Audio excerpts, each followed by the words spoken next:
The ancient city of Kathmandu holds more temples per square mile than any other city on Earth, over 1,200 of them. But what makes this density of sacred spaces truly remarkable isn't just the numbers. That's fascinating. And you know what's even more incredible? These aren't just historical artifacts. They're living, breathing spiritual centers that have been continuously active for centuries.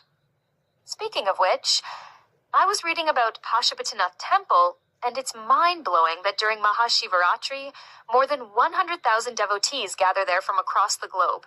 The energy must be absolutely electric. Oh, you should see it. The whole complex transforms during festivals, but what really stays with you is watching the daily cremation ceremonies by the Bagmati River. It's this profound reminder of life's impermanence. That reminds me of something interesting about Swayambhunath Stupa. Did you know the eyes painted on all four sides aren't just decorative?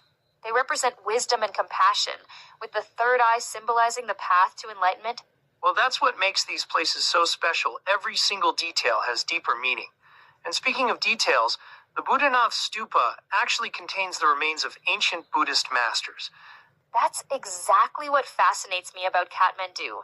These layers of meaning everywhere you look, like in Durbar Square, where they still maintain the tradition of the Kumari, the living goddess.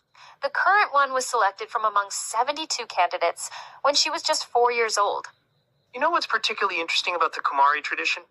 She has to meet 32 specific physical requirements, including having eyelashes like a cow and a voice as clear as a duck. That's incredible, and it really shows how these ancient traditions continue to thrive. I mean, the Garden of Dreams was built in the 1920s, and it's still this perfect fusion of Nepali and European design elements, drawing thousands of visitors each year. And then you have Tamil, which is like this perfect counterpoint to all the ancient sites. I heard it hosts over 2,500 businesses in less than a square kilometer. The contrasts in Kathmandu are just remarkable, like how the Buddha Nilkantha temple features this massive 5th century statue of Vishnu reclining on cosmic waters, while just a few miles away, you've got modern cafes and yoga studios. That's what makes the city so unique. It's not stuck in time. These sacred spaces are constantly evolving while maintaining their spiritual essence. Speaking of evolution, I read that after the 2015 earthquake, the community came together to restore these temples using traditional methods. They actually trained a new generation of artisans in centuries-old crafting techniques. Well, that really speaks to the resilience of Kathmandu's cultural heritage, doesn't it?